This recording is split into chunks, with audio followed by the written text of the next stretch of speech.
Hello everyone, in this video we are going to understand about what is PMBOK in project management.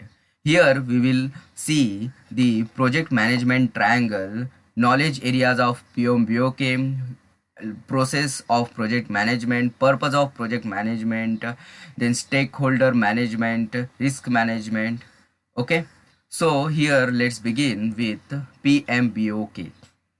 So here this PMBOK stands for Project Management Body of Knowledge.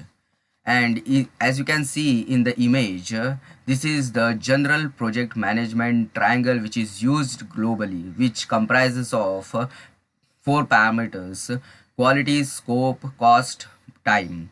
Okay, these quality is our requirement, scope is defined as features, cost is related to budget, and time is related to scheduling. Okay, and these all are interconnected as you can see, and these all elements are constrained, and change in one of the element will affect the others in this case.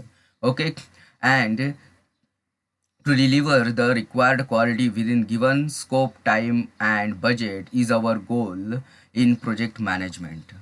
So, see, PMBOK is a globally recognized framework published by Project Management Institute, that is PMI, that provides standard guidelines, best practices, terminology, tools, and techniques for managing projects effectively.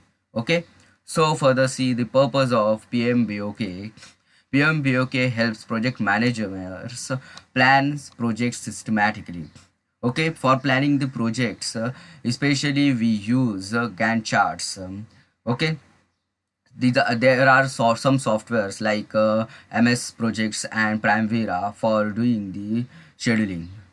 So PMBOK helps to control the cost, time, and quality. So here see now, manage risk and stakeholders. See here, risk management process is comprises of identifying the risk, analyzing, second is the analyzing the risk, planning the response, implement the response, and monitor the risk. Okay, and see here now, stakeholder management. Here as you can see in the graph, the interest is on the x-axis and power is on the y-axis. Both are starting from low to high, and this monitor, keep satisfied, manage closely, and keep informed are four categories of stakeholders. So here if interest is low and power is low, then stakeholder will be monitor category, and if low power and high interest, then it goes to the keep informed category, and if the stakeholder is low interest and high power type, then keep satisfied category, and if the stakeholder is high power high interest type, then manage closely. Okay, these are the four main categories of stakeholders. So that by using this graph we can manage the stakeholders as per their priority levels. So here see further, it improves project success rate, apply standardized project management practices across industries. Okay, so further see traditional PMBOK process groups. Here see, PMBOK project's life cycle comprises of initiating, planning, executing, monitoring and control, and closing. Here initiating, let's see, PMBOK organizes the project work into five major process groups. First is initiating, that is defining and authorizing the project. Okay, initial stage of the project. Planning, develop scope, schedule, budget, and risk plans. All planning works done at this process. So executing, perform the planned work. So monitoring and control, track the progress and manage changes.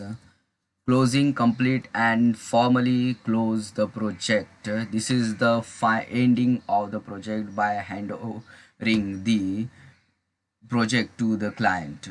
Okay, so see, knowledge areas common in PMBOK. There are 10 major areas in PMBOK. First is integration management. second is scope management, third is schedule management, cost management, fifth is quality management, resource management, communications management, risk management, then procurement management, stakeholder management.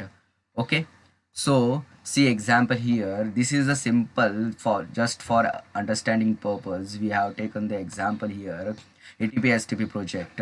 See here, PMBOK area and example is here.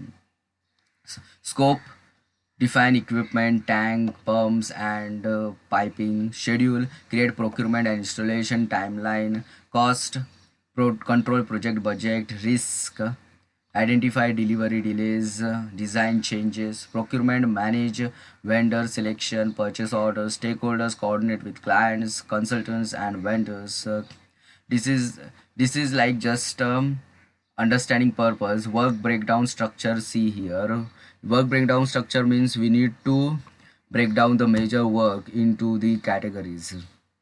So like that, see this project management, there will be the project planning, meetings, reporting, project closure. These are the breakdown. Design and engineering, process design, equipment design, electrical design, drawings and documents.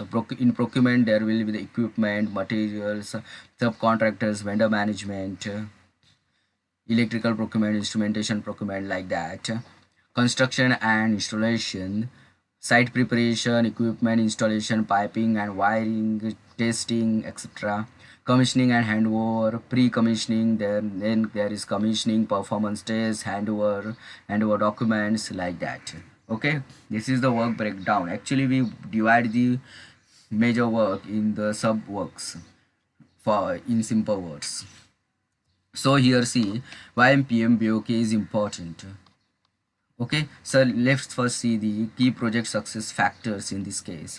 Clear objectives and scope, effective planning, strong communication, stakeholder engagement, risk management, quality focus, monitoring and control, and lessons learned. It is most important, lessons learned. From past project we need to learn the lessons, so that we can not repeat our mistakes in further projects. Okay, so see why PMBOK is important. Widely accepted international standard, basis for PMP certification, that is project management professional certification, applicable to engineering, construction, IT, manufacturing and infrastructure projects. Helps improve project planning, execution and control. So in this video we have understood about what is PMBOK in project management. Thank you everyone for watching this video. Like, share and comment for this video and subscribe my channel. Thank you.